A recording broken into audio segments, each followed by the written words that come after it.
Everybody, welcome back. We got another WandaVision video recapping episode 8. Only one episode left for the finale.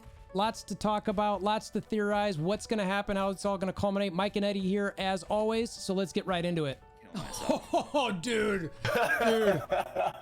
Dude, if that happens, I swear. Oh, man. I mean, look. Oh, Mike, you even saying that is like, I feel my heart like raging. That's going to upset so many people.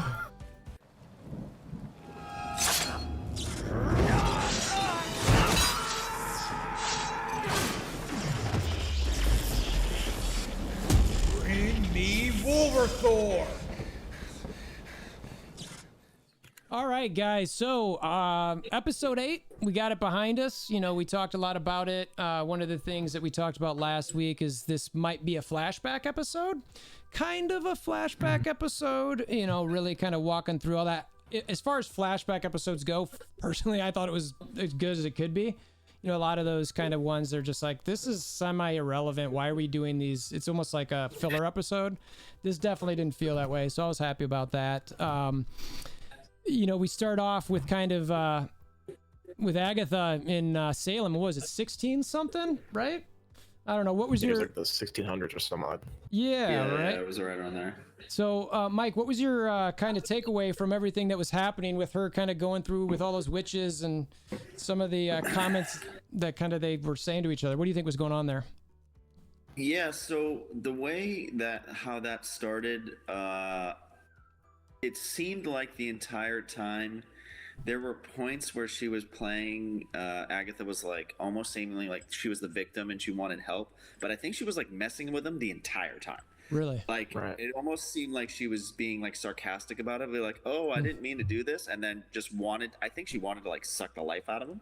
And, you know, I don't know her, it didn't really go into what her deep plans were, but it seemed like she kept going back and forth. And even I think her mom, or I think they said it was her mom, well, she was like, stop playing games, like be real with us. And you kind of see her like turn on and be like, this is really who I am. And then she like takes everyone's power. I thought it was cool. I thought it was cool how they ended up doing it. Yeah, it was a cool start to kind of how it went out. I liked it. Eddie, did you kind of see it the same way out of curiosity? I did. There were a lot of moments where it seemed like she was kind of messing with them, because she would give like this little like grin or kind of like smile, and every so often, and it made you feel like, yo, she's playing you, like she's playing you already.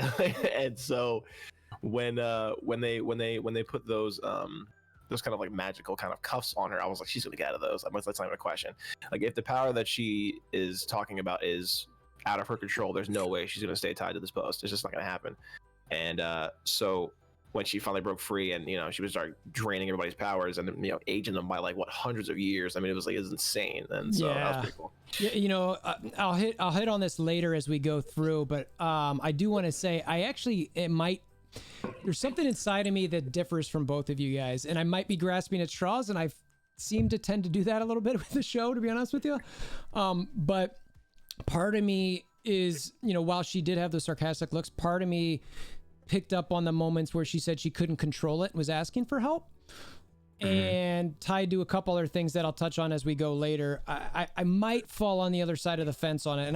And when I get there and I share it with you guys, I definitely want to get your opinions on it, because I do think, I don't know, I want to know if I'm crazy, or at least what you guys think, or if I can convince you that what I'm saying might be real or not. So, but I also loved the scene. I thought it was great. I loved, you know, how she was there, and like, you know, they were all shooting the blue magic at her, and then all of a sudden it just turns purple, and like you guys said, she just basically engulfs their powers, you know, and they immediately turn old, and, you know, she takes her, I think it was her mom's, and I forget, I did some research on who her mom might be. I don't think it's anything like critical, but, you know, she did seem to be some super powerful witch, and it was interesting. At first I was like, what's that blue crown going over her head? And like, I think I'm looking too much into this. Let's not stress too much about it. But there was definitely some stuff. It was kind of a similar crown, though. I mean, like, if you just to not to cut you off, but if you look at the crown that she made when she was trying to cast down onto Agatha, it kind of looked similar to the Scarlet Witch's crown too. Like, every witch seems to have that crown that has like that kind of like something that kind off of the like edge.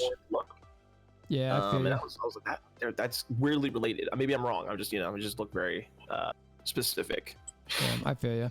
So shortly after that, we get back into the basement of Agatha's house. She makes some more accent jokes to Scarlet Witch, obviously, or who we'll just call Wanda for now. Spoiler or foreshadowing. So which I always get a little bit of appreciative. I mean, it's not really, we don't have to focus on that, but in my mind, we start seeing kind of Agatha trying to figure out what's up with Wanda and how, who she is, how strong she is. Eddie, what were your kind of, when you were watching these scenes and kind of as that was all going down at the start of it before they started doing the Ghost of Christmas Past journey, what did you think of kind of what's going on there? You pick anything up? What I found interesting was that like she talked to Wanda as if she just had these powers. Like she's like, I've been doing this for years, and I had to work to get like this level of magic, and you just seem to have it. Like I don't understand, like where did it come from? And then she was curious about how she was able to expand it in such a way that it took over a whole town. I think in some ways there's a jealousy there from Agatha as far as Wanda's powers, because she had to really work, and then Wanda just was kind of giving hers, which again we'll get into later, but I don't think hers were given to her. They were just kind of expanded to some degree. And I think Agatha is looking for that key to get hers to be at that level. Even though she's been working for so long, she's not there yet. And I think she wants that from Wanda. And I think that's why the Darkhold is there. I think that's why she's in Westview to begin with, which again, we'll get into later. Yeah. But I think that's what I got from the scene. Yeah, no, I feel that was one of the things that I kind of was just like, you are clearly jealous of what's happening here. So... I don't know. Mike, did you, what do you think of Agatha's motivations here? Figure it out, jealous, what? I think it's a little mix of both. I mean, even there was one part at the very beginning where Wanda goes to like use her powers, and she's like, don't you know you can't use your powers in like this hex? Yeah. Right. And Wanda gave her a look like, I don't know what you're talking about. It's almost as if Agatha knows that Wanda's dealing with magic, but Wanda doesn't realize it's magic. It's like power, like it's just straight power. Right. So there's no magic side to it, because she showed all these symbols that were in her lair, and Wanda's like, I don't know what you're talking about. Yeah, like, for sure. Just like, sorry, I didn't mean to swear. Fudge, you're talking about.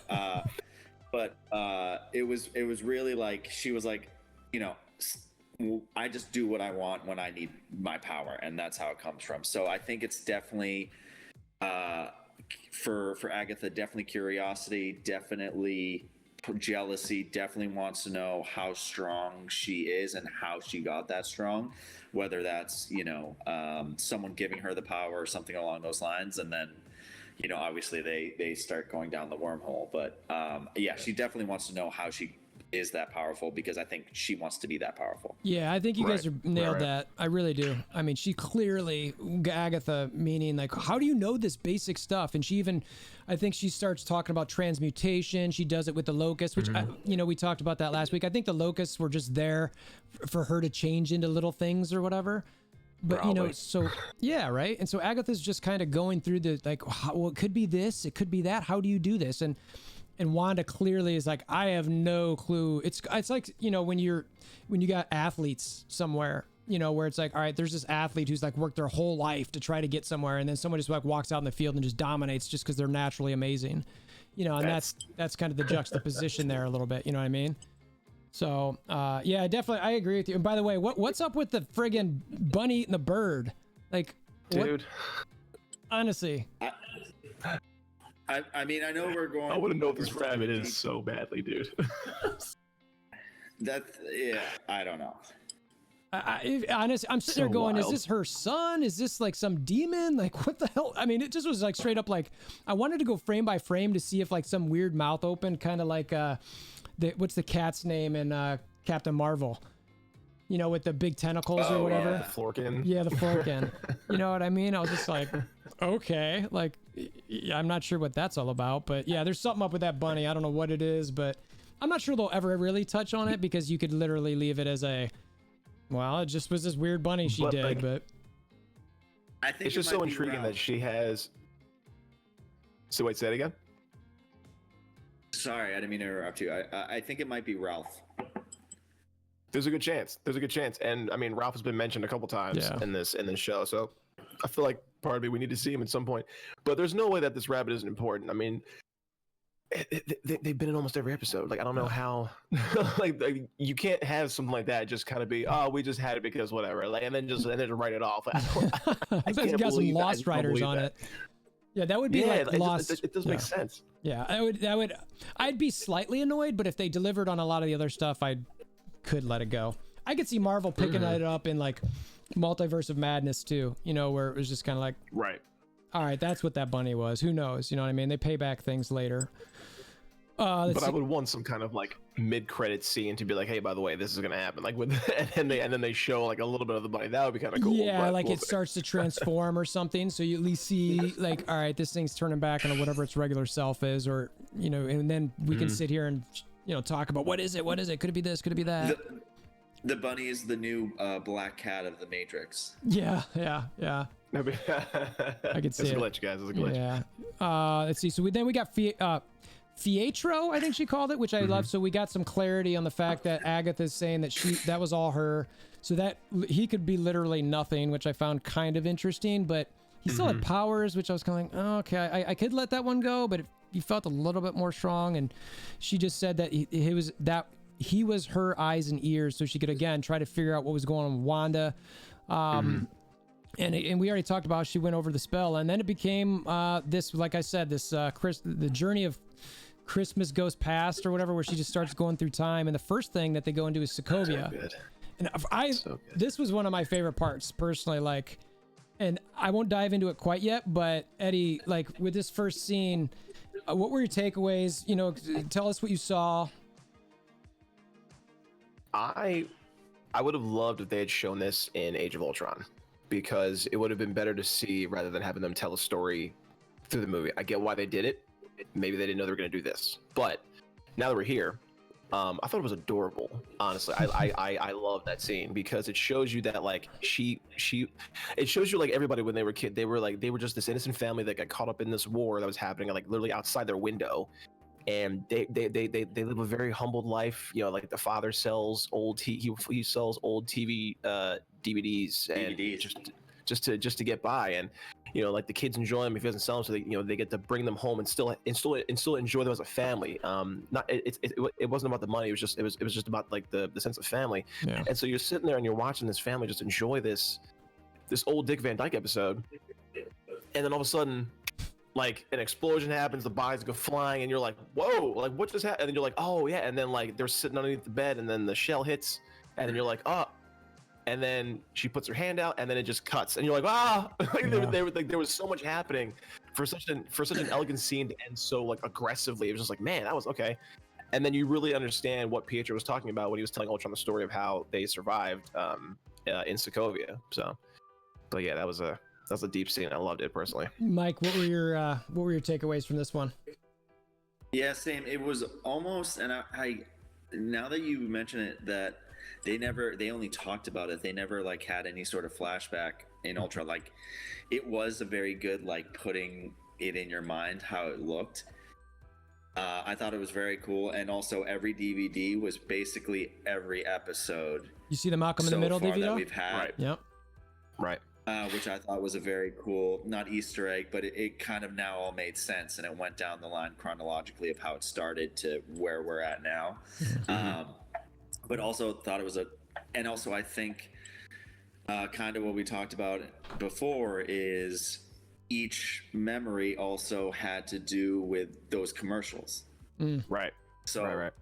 So like the Stark thing, all these things, like they all tied in for each one at the same time. So everything is kind of coming together. But I thought that first scene was very good. If they had done that in the movie, I thought it would have been also very good, but different. Lovely. I mean, they wouldn't have done it as well, but I'm glad they did it here. But it was definitely a cool scene, especially the part, like you said, Eddie, where she reaches out to touch it and then it like goes away. You're like, oh shit. Yeah. Well, it's funny because I actually, because there's the way that the Wanda's story arc has gone over the course of the MCU, I personally liked that it waited this far, because you think about these two kind of like side characters for all the MCU. Granted, we know, like anybody who follows the comics knows, they're both extremely powerful. You know, we never got, outside of really Vision getting built a little bit, you know, we didn't get a whole lot of backstory outside of, like you guys said, some things that showed up. I loved seeing this, and it did connect so much to me between the commercials and these sitcoms that she's living through, because that was like her happy place, you know, and it was like, she's like, all right, this is when I was happiest, when I was with my family. You know, we were all around, we'd watch these shows in this like war-torn country. I loved it. I also really liked how they were kind of alluding to the fact that I'm pretty much saying that it's like Wanda had her powers when she was a kid, which means like the Mind Stone might have done something, but it wasn't like she was a mutant, you know what I mean? So like I'm interested to see kind of how that shakes out. I'm still not ready to let go the fact that those are her real parents. I think that we might end up seeing something with adoptive parents, Magneto, coming into play or something. I don't know. But yeah, no, I love that one. It was really kind of a heartfelt scene that, you know, showed a lot, and then showed that my biggest takeaway from it was also that she had her power. So I dug that one for sure. Next, I do want to. Go ahead, Eddie. I do want to talk about the idea that you said that she's a mutant. We'll get there, but I do want to. I do have a theory on that as well. Sorry, yeah, hit it. You want to hit it now, or you want to save it for a different spot? We'll save it for a different spot. I think it's coming up soon anyway, so we're good. Okay, cool. The next jump was the Hydra test. You know, which obviously, I just mentioned the Mind Stone. And there's a silhouette that comes through. We'll talk about this a little bit, Mike. I don't know. I want to hear a little bit from you on this one. Like, what were your takeaways from the Hydra scene, the Mind Stone scene, the Flash, all that kind of stuff? The coolest part to me, I think, was it was, you know, kind of what her power, similar to Age of Ultron, where she shows, you know, Tony the future of what it would be if Thanos comes and they're all dead and things like that. Yeah. She kind of got her own version of that, like her future and her power, and like the light where she's there, kind of. And I think we talked about it via text, but it was very much like Phoenix style, you know, like she, you know, her outline and as like this super being. So I think it kind of like showed her what she was meant to be or going to be. Even if it was that quick, but it was pretty interesting that she was one of the only people, at least they said in that little thing, that survived being a part of that, having it touch them. So it was, you can see how much power she has, even dealing with all the Infinity Stones. Obviously the Mind Stone hasn't come into play, but yeah, I thought it was a super cool scene, and you know, also shows why she was so messed up in the very beginning, because she was like a prisoner basically. Yeah, no, for sure. Eddie, where are you at on this thing? I love this scene again. So she comes in, she's dilapidated, she's like just destroyed, emotionally, physically, she's just beaten. And when she walks in, like the Mind Stone in its case, and just kind of jumps out of the scepter and kind of just confronts her like it's a like it was an entity. It was weird.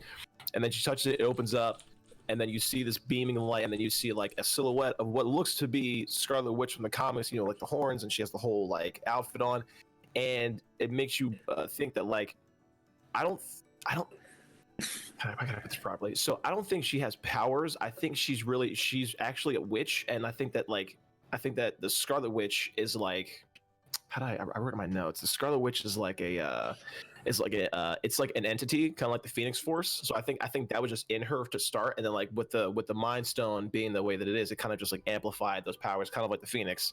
It just kind of like brought heightened them to like 100.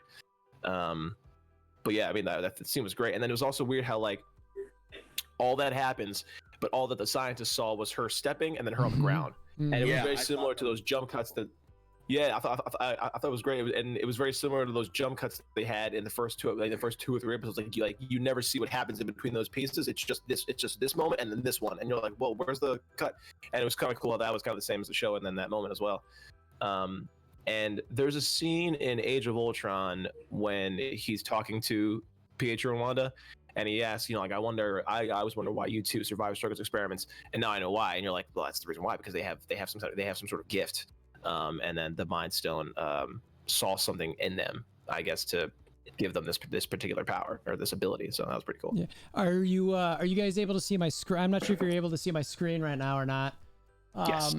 Yeah, I saw that on Reddit where someone not Photoshop, but like extracted Enhanced the it. picture. Yeah. She looks super badass in that. Yeah, I mean, I don't know what these things are off to the left of the image, but clearly there's something on the belt that they're trying to enhance. I don't know, but like, if this is allegedly true and that is what was there, you know, I do love what's happening here, because I do think you guys are, I mean, it's just the Phoenix style type thing. Could be some time travel with this. That's just like her making sure that the Mind Stone basically gets put into Wanda, because she knows that it'll get destroyed.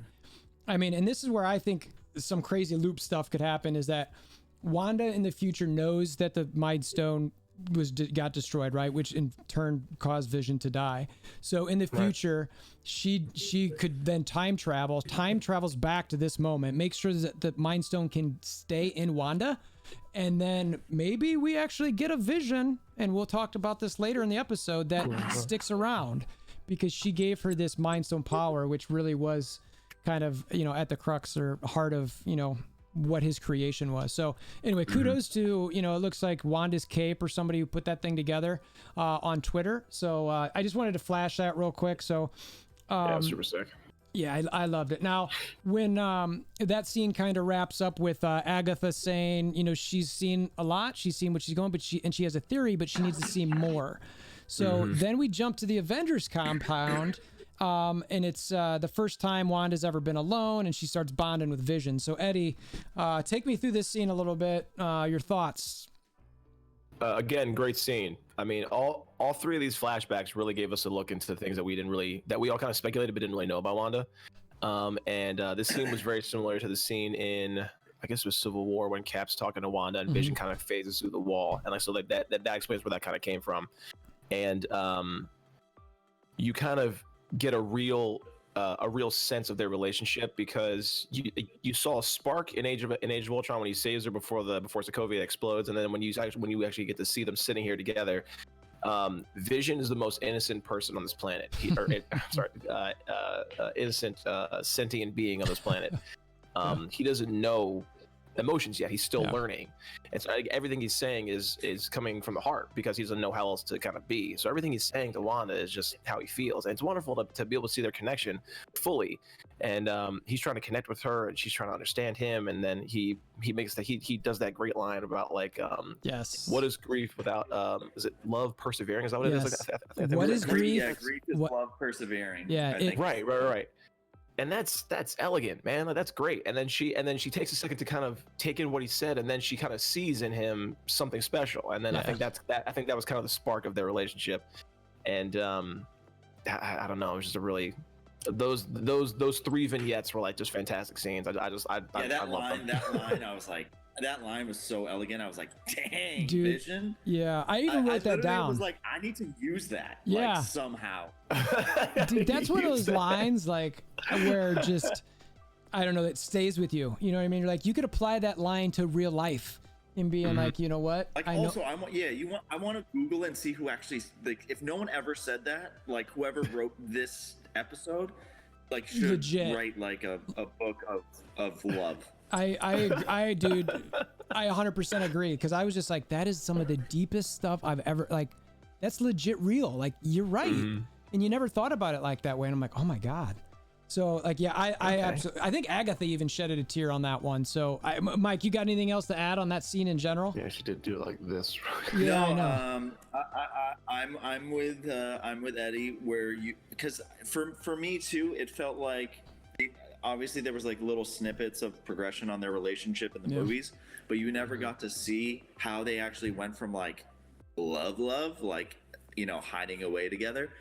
So I thought it was a very cool scene where, you know, Wanda is, you know, distraught, and basically the person who's the least human is the one that makes her feel the most human again. Yeah. Like, you know, That's that makes interesting. it's a cool correlation because he's, like you said, he's a being who has no emotion and is simple, but he can make her feel normal again.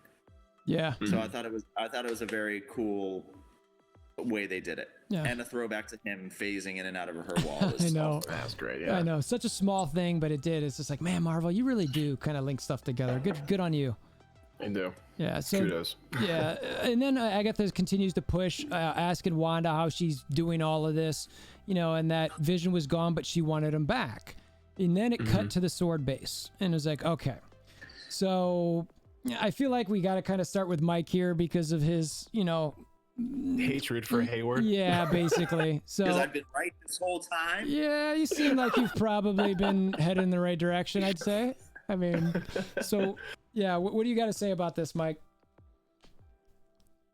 I'm glad we got to see what was really the security footage. Yeah. Hayward's a mean man. He's the worst. He's the worst human ever. I've been right this whole time. All right, Mike, Mike knows all for sure. But it was very cool to see that, you know, it wasn't her just barging in there. I know we had like a lot of talks being like someone's controlling her to do it or it wasn't her. You know, we got to see that really was her, and she just wanted to, like, which was super depressing. She just wanted to bury it. She wanted to have a few. And then she sees him. It was almost like, I don't want to call it heart-wrenching, but it was like, man, I can see why she just, like, is miserable, because everything she's trying to do, like, she can't do. All she wanted to do was bury him, and Hayward's being like, do you want to bury him or do you want to bring him back to life? And she's like, wait, what? I can't. You know, like it was a cool scene. Hate Hayward, and interesting that she didn't steal it, and that makes me wonder why Hayward keeps. We'll talk about it more, but Hayward just lies and lies and lies about everything. I mean, it was cool just to see what really happened in that, rather than you know, have those screen cuts and theories that we thought it was someone else. It was her, but it was for a whole different reason than what we thought. Yeah. Eddie, did you have any additional takeaways, or is your hatred for Hayward growing as large as Michael's? Oh, for sure. I mean that dude was a baddie from the jump. That's not a question. Just from the beginning. One thing I found kind of nice about it was she never got to bury Pietro, as far as I know. Right? You didn't show he died it on the rock, technically. and that was it. Well, they brought him onto the transport, so he was technically they should have been able to, but it never technically shows it. Yeah, she never got to, but like she never got to say goodbye. But like she's experienced 2 deaths in the course of a handful of movies. I mean, that's and by people that were like close to you, a relative, and then love. You know, it's just like, so, you know, to come there at peace and just be like, I just want to bury him, and just I just want to know that he's safe on the ground. And Hayward's like, I can't do that. And like, he's just, it felt like he was kind of playing her a little bit, like trying to get her to like see what trying to get her to see what she can do. Oh, for sure. Yeah. And then when she busts through the window and you finally see the shot of her like coming down, and she just walks over to the body, and you get a nice callback to Infinity War when she touches his forehead and she goes, I just feel you, and then she puts her head there and she's like, I can't feel you, and you just see the tears. Like, it was such a good scene. Like, oh my, again, bro, like this episode was so good because it was so touching. She's like, I can't feel it, and then she just leaves. And you're like, yo, he manipulated the footage to make it seem like she just came in and stole the dude. And we'll get into this later, but I can't wait to talk about what we're going to see next. Go ahead. Sorry. Yeah, no, you're all good. Well, and this kind of leads us to where we're going a little bit, is then she gets, as she's leaving the facility, there's a deed in the car. Now, we talked about this a little bit, and I'm a little bit torn on this, whether it was there before or somebody put it there. When I watched it the second time, part of me wanted to say, like, she seemed a little surprised it was there, but I don't know. I mean, maybe it was there. So again, maybe grasping at straws here, but then she obviously goes to Westview. You see all of the town. It's kind of run down. The people seem pretty, you know, as they should be after the blip that, you know, in the snap that, you know, they're all coming back 5 years after, and the town's kind of run down. It goes through, you know, all the people that you see throughout. The mailman just seems to be some delivery dude. Doesn't seem to be anything special, but so it goes through that town a bit, and then she gets to the house, and it all kind of culminates there, really, where it's just kind of like, all right, she just breaks down and just loses it, and then you see that chaos magic just burst, and the whole town just gets engulfed, and it's like, oh my, and you could just see at that point where like you really start seeing stuff. So Eddie, like during this scene and all the things that are happening, from the deed to the house to how she starts creating things, the yellow vision, talk us through your thoughts a little bit. Yeah, I mean, there's just so much that happens in such a small moment in time. Give us your walkthrough. For sure. So when she gets back to the car after being denied access to take Vision's body, we see the deed, or we see the envelope on the passenger seat. Now, her reaction to it made it seem like she knew it was there. I don't think it was placed there. I think she already kind of already had it, and then she was just going to see what it was about. But I think she was going to try and get Vision's body first to bring with her to Westview, but she couldn't do that. So she's driving to Westview, and you see a handful of the people that were there. Like you see Phil, the guy who I think was married to Dottie. He's selling piano lessons now because I guess that's what he does now. And then you see Herb just walking the street looking like he's probably looking for a job. You see Mrs. Hart, who is sitting alone but is married in WandaVision. So you're assuming that either she was blipped and then her husband died in those 5 years, and then she came back. That's I'm assuming. And then you see Dennis, who's the delivery guy, who's also the mailman, the postman, and all. And then Presto was his delivery one from last week. He's Westview. He's a pizza delivery guy. But like you see this town, it's just like bad luck. I mean, it looks like Cleveland. Sorry. And I am curious though, like how the deed got into Wanda's possession. Like, was it from Vision or was it from someone else? Right. Because it's such a unique coincidence that like, hey, here's a deed to this dope house that we can die in. By the way, 2 doors down is a witch that has a dungeon downstairs. Might tie into the story later. It seemed very coincidental. And then once she has a callback again in Age of Ultron when Pietro dies, and she has that burst out moment. Like you got a sample of it there, but then you see it in its full effect in WandaVision. And so when she bursts out and creates the town, you're watching this whole thing transpire, and she's aging the town back like a handful of years. All these things change. She builds a house, and then she creates Vision. And I want to get Mike's opinion on this. So when she recreates Vision, there's a few things that I thought were interesting. One, he's a reflection of what a TV perfect like the perfect TV sitcom life would be. Like that's like this is your TV husband, right? So that's one thing. Also, is it real or is he a reflection of life? Because when he becomes curious of Wanda in like the later episodes, is that because of her manipulating him, or is that because he's autonomous? Like how does that work? And then 3, they share a connection through the Mind Stone, right? So when she creates them, it's like it's a yellow beam of light, and she's creating the entity of Vision. It's what's interesting to me is that in Age of Ultron, when they're comparing the Mind Stone and Vision's AI is yellow, and then the Mind Stone's blue. So I found that kind of weird. But then when the Mind Stone breaks out of the casing, then obviously it's yellow. So when she creates Vision, it's from the Mind Stone, but it's also ironic that's also Jarvis's color too in Age of Ultron. I mean, that we get a sense of what happened, and that's great. But I still have a handful of questions. Mike, you wanna? Yeah, Mike, where you at? Yeah, I think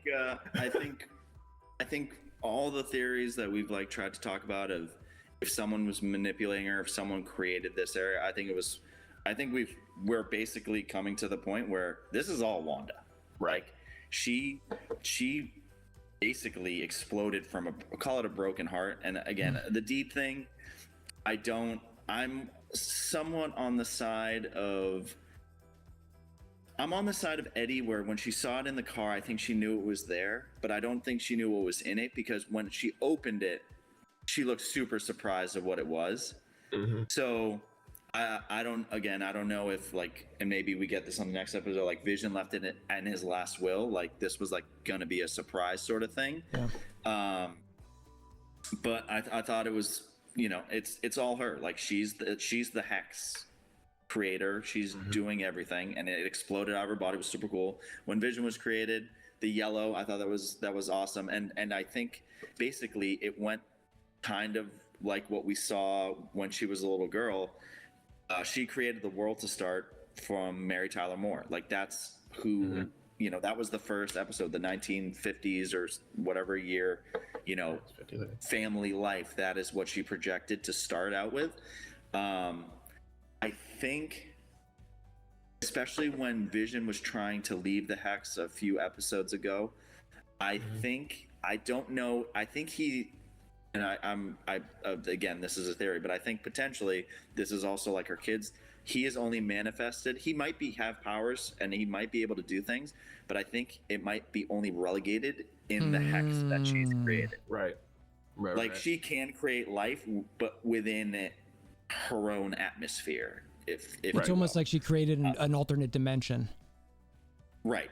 Exactly. So I think he's a real person and definitely a reflection of how she remembers him and is a Vision. But I think it is only within this world, because even when he was getting sucked back in before she created a larger Hex, it looked like it was digitally coming off of, pieces were coming off him. It wasn't like he was being ripped back sort of thing, and he was like dying while outside there. So I think he is a living being in that world, but just in there.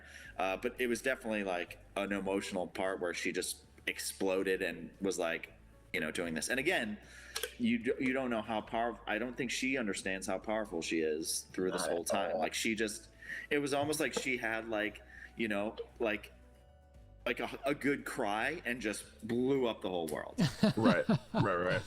Very true. No, you guys nailed pretty much like everything that I kind of saw with that. The yellow mind stone is really the biggest link that I saw there, but yeah, there's clearly some mass power going through Wanda, you know, and that's kind of where, you know, it cuts to next where Agatha's like, okay, so that's kind of how it shook out. And the next scene's when Wanda's in her house again and she hears her kids screaming in the street. Agatha's out there sitting in the street, floating, you know, 10 feet above with some magic whips around the kids' necks, you know, and just she starts calling Wanda. She's like, you're supposed to be a myth. You're supposed to be a spontaneous creation. And that you're using chaos magic, which makes you the Scarlet Witch. And then it's just scene. It's over, you know, and it's kind of like, okay, like what's about to go down here, right? So, you know, this is where it kind of gets into, well, I guess, let's talk about the mids. I mean, do you guys have anything to add in that small scene before I jump to the mid-credit scene? And then right after that, we'll do an overarching kind of discussion of what's next. To me, and I don't know if it correlated that much, but I almost got a very similar vibe to kind of how in the very beginning, how Agatha was treated by her mom and her witches, being like, you have all this power, you can't do this. And it was like a role reversal where she was like, you have all this power, you can't do this. It was almost, I want to say like Agatha was like the Scarlet, maybe not the Scarlet Witch, but kind of like that vibe.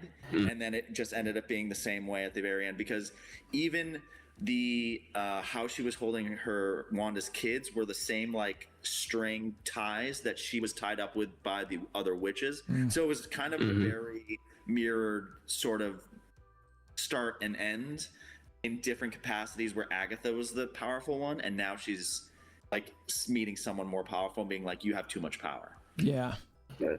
So but that's how I took it on that. Eddie, do you want to add more before I jump into I got some stuff to add there, but I want to hear what you've got.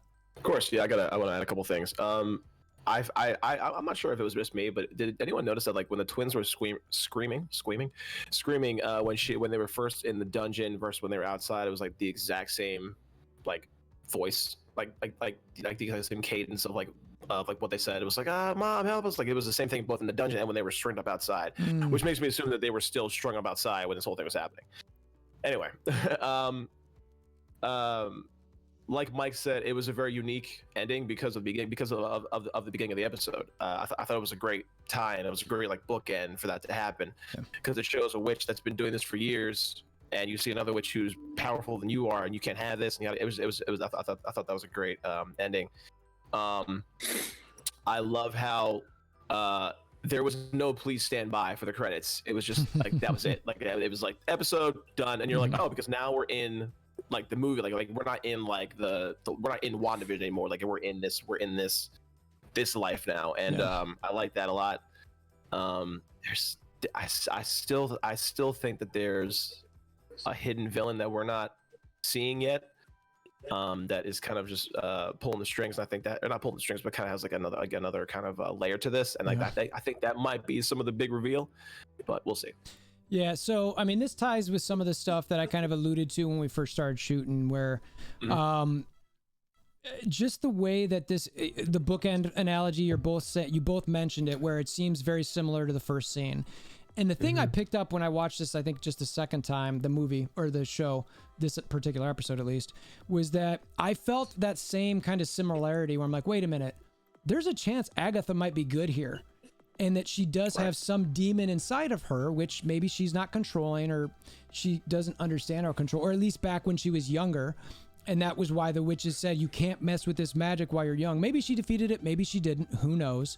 And then, you know, she seems genuinely concerned, like this you shouldn't exist, like this is not, you shouldn't be able to do this. And it's like I get the sense she's like there to stop it, not because like she's jealous or anything like that, but because she sees this as like a threat to something, where like this, I mean, again, I know that could be a stretch a little bit, but I'm like, I feel like what I could see is potentially happen between these two is they fight or whatever.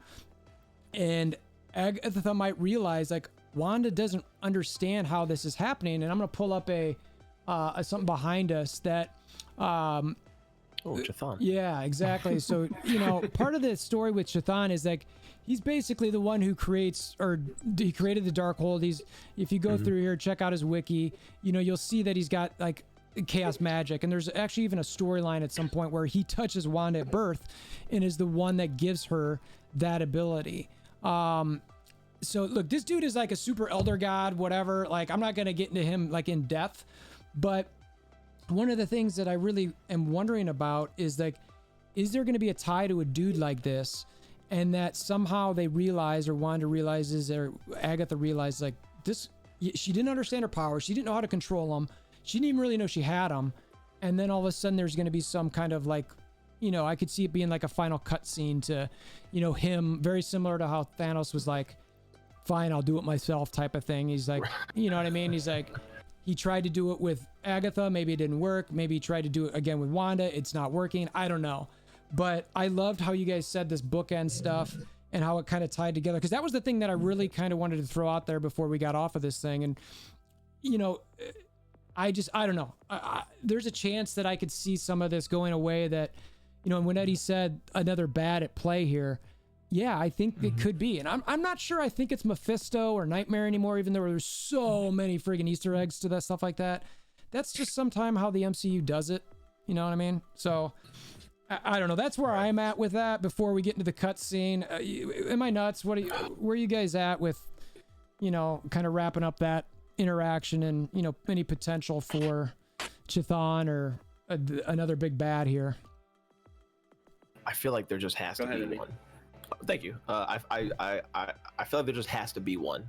And to point out what Thor said earlier, like, there's a good chance that Agatha might actually be sort of like an anti-hero, I guess you could say. And that's super dope. If she is, she's just kind of misguided. And I feel like Wanda might be the way to kind of put her back into this. Because I mean, actually in the comics, Agatha's actually I think she's sort of good. Like she kind of like sits in the middle, but I think she leans more towards the good side. And so for her to be the way that she is right now is sort of like a misdirect. But I feel like there's a big bad at play that they're both kind of team up, maybe with Photon as well, Monica, and maybe fight this big bad, as well as another appearance that we're talking about, which we'll get to in a second. Mike. Yeah, I mean, I do think there's going to be someone else involved. I know we've talked about, especially with, you know, on the casting list, it does have Ultron as a voice. I think part of me, because Hayward's so bad, I think Hayward might be Ultron because he wanted to create a vision. Like that was his goal from the very beginning. And when we talk about what happened next, there's conceptually that happening. But also, there's also the small part of me, especially going back to the deed thing, where I still think there could be a Mephisto or a nightmare in play because of like the little Easter eggs. Again, it could just be Easter eggs. They could be messing with us. But I mean, it could very well, that deed was like Wanda like sold her soul to Mephisto to be able to create this life sort of thing. And that was like the contract sort of thing.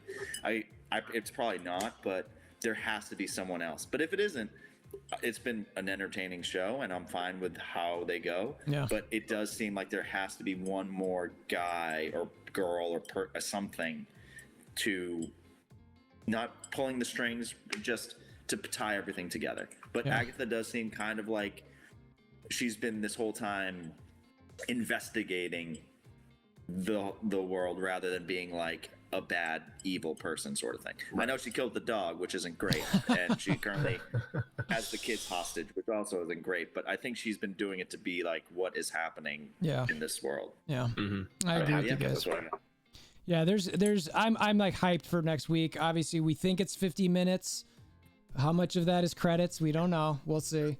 You know, a good 6 minutes of that for sure. 30 seconds of credits. Yeah, right. 30 seconds of credits. That's all you need. Yeah, that's all you need. It's not what we'll get. Speed fast. Yeah, right. So then we get to the cutscene, and you guys already alluded to it a little bit. The launch that Hayward was going to do was launching of what I'm calling, or what anyone calls the White Vision. So you get that scene where it comes up on him. Eddie, just share your thoughts. So the White Vision is a nod to the West Coast Avengers in the comics. It was reassembled after, and I think he had his mind wiped as well. So that's kind of the same thing as what's happening right here. I think it would be interesting to see this because Vision in WandaVision in the Hex is an entity of Wanda's consciousness.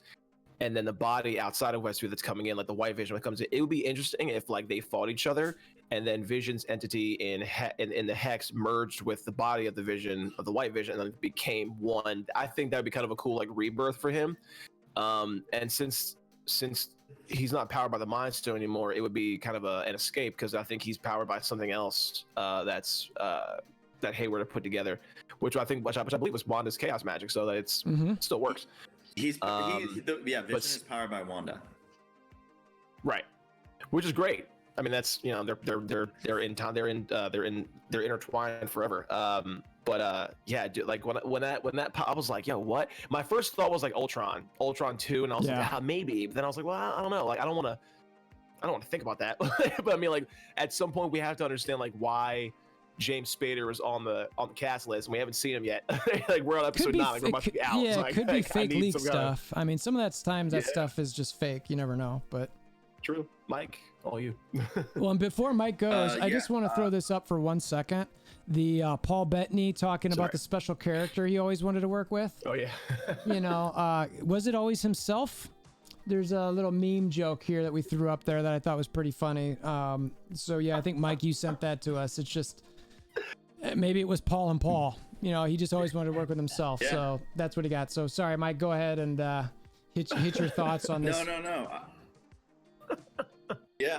No, I thought it was, again, a little, I also thought White Vision looked cool. Yes. Like just being all white, it looked pretty badass. And there was one part, I'm with Eddie where I think a Vision on Vision fight is going to happen, and they somehow intertwine, and then you have the mind and the body kind of correlated. But the one thing I'm interested to see, if this White Vision is powered by Wanda's magic, you'd have to think that she can control him right off the bat. Right. I mean, I could be wrong, but who knows? But I thought he looked really cool. And there was also the one interesting thing is if that was the body that they had ripped apart in the security scene, if that was his original body, if there's any part of that original Vision's like memory, because there was one part where he like looks at his hands, and it was almost as, I don't know if it was like, how am I alive, or what is happening sort of thing, but it was a very weird look that he gave himself, like what's going on. So it'd be interesting to see if like there's some original Vision in there, you know, we'll see what happens. But it was still cool. He looked cool. I think it's gonna be cool. If there's a Vision on fight, I'm all in. But yeah, it was a cool thing, and I think Hayward is, you know, still a terrible person. Yeah, I mean, Hayward definitely has some jacked up motives. You know, I don't know where I'm gonna land on him. He's clearly evil in some planet for sure. I mean, I don't know what he's trying to do and why he would try to make this, and I could see it just going sideways where it could be Ultron. It could just be this fragment of, you know, in the West Coast Avengers one, it's Vision without like emotion, I think, is or something along those lines. So yeah, I think we'll get that Vision on Vision fight. I don't think Wanda will be able to control him because of the magic, only because, you know, she made a comment in when Vision left for the Night Watch where she's like, I can't control him. Like, what? So if she can't control that one, I think there is some certain parts about things she creates that maybe she can't fully control. And now that I think about it, and I just thought about this now, is I'm not sure she fully created that Vision within the Hex. Maybe it was her and the Mind Stone that created it.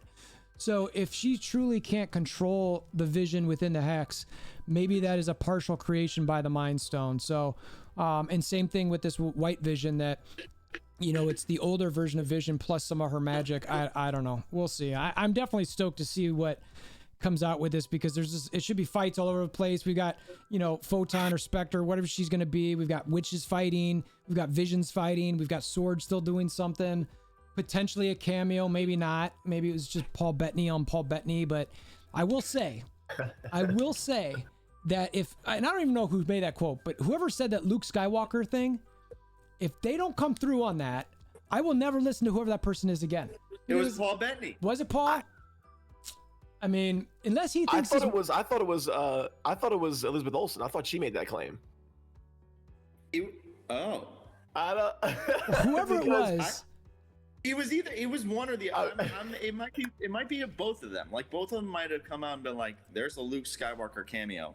But yeah, I'm with you. There's got to be. I mean, we have one episode left, so they got to do something. Yeah, and if they think it's this White Vision, I need something epic right now. No, it's cool. The White Vision's awesome, but when you do a Luke Skywalker type thing in The Mandalorian, and then you say, "Oh, we've got something like that too," man, you better.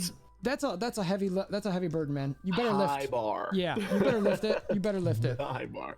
So, anyway, what else? You guys got anything else we didn't cover that you want to kind of hit on?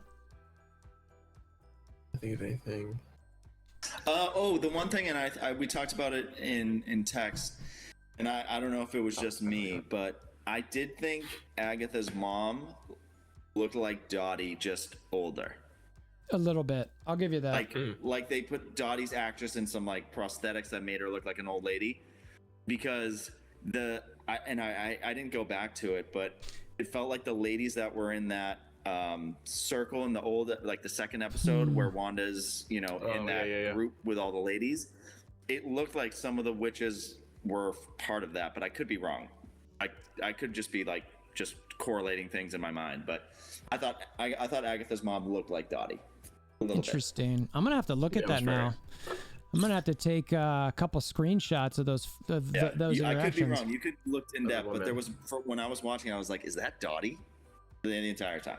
Yeah, I think it was definitely a different actress, but that would be crazy if so. That would be, because those women in that group, I'm not sure we've really seen them much since then.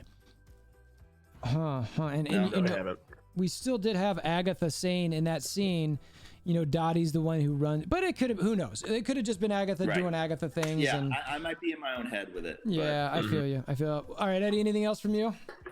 Yeah, when Wanda watches herself recreate Vision in the 1950s era, and she's watching the two of them on the couch together, she's looking at them as if she has like no idea what's going on. Like, she did this, she had this huge outburst and everything was created, but she's looking at it wondering like, what did I do? Like, she's like, her face looked very confused from what I saw. And that's intriguing to me because I feel like she blacked out. Like you, yeah, it's almost like you have a selective memory of like what you choose to remember throughout the hex. And I mean, that was one of the moments. And I mean, yeah, I mean, again, I just want to say like this is a really like emotional episode because like you get to see like the lows. There weren't really that many highs, but like the majority of lows through Wanda's life. She's had a terrible life. Yeah, it's been rough. It's been a rough one. And but like I mean, like I think the one high that you saw was just the spark that Vision created off their conversation on the bed. I mean, that was like the one high moment that kind of made this whole thing great. Great episode though, personally. Yeah. It was really emotional. Yeah, I've heard Yeah. the last episode is also sad, so I'm setting myself up for a Infinity Stone-esque type, like, oh, maybe not. That's another level, but just kind of a, oh, this hurts. Like not a, yay, we won, go super team. It's gonna be a, oh, okay, this is sad. Like, okay, all right, Right. I get, all right. Well, what's, oh. So anyway, Which makes Yeah, sense. I do think we won't get any sort of answers at the end of this. I think, like I said, I've always thought this is like a bridge to the movies, and I think we're gonna be like a cliffhanger, sort of like, Right. like we'll get a please stand by, and I'm gonna want to kill myself. oh, dude, if that happens, I swear. Oh man, I mean, look. Oh, Mike, you even saying that is like, I feel my heart like raging. That's gonna upset so many people. I know we're gonna get a please stand by. If you were right I on know, that, I can Mike, feel oh, dude. Oh my god, it's gonna piss off so many people. I'm mad him just saying it. You know, like you need to have some like dramatic ending to lead into the next movie, and like it might happen. I don't want it to. No one does, but like I mean, it probably will, and we're gonna sit there and just be like, "Yep, saw that coming." Like, saw that coming. oh man. Oh god. Yeah. So, all right. So that's what we got for episode 8 recap. So we appreciate you guys stopping by. Hammer down that like button, click the notification bell, click the subscription button, all that kind of stuff. We'll see you guys next time, and thanks for stopping by. Laters.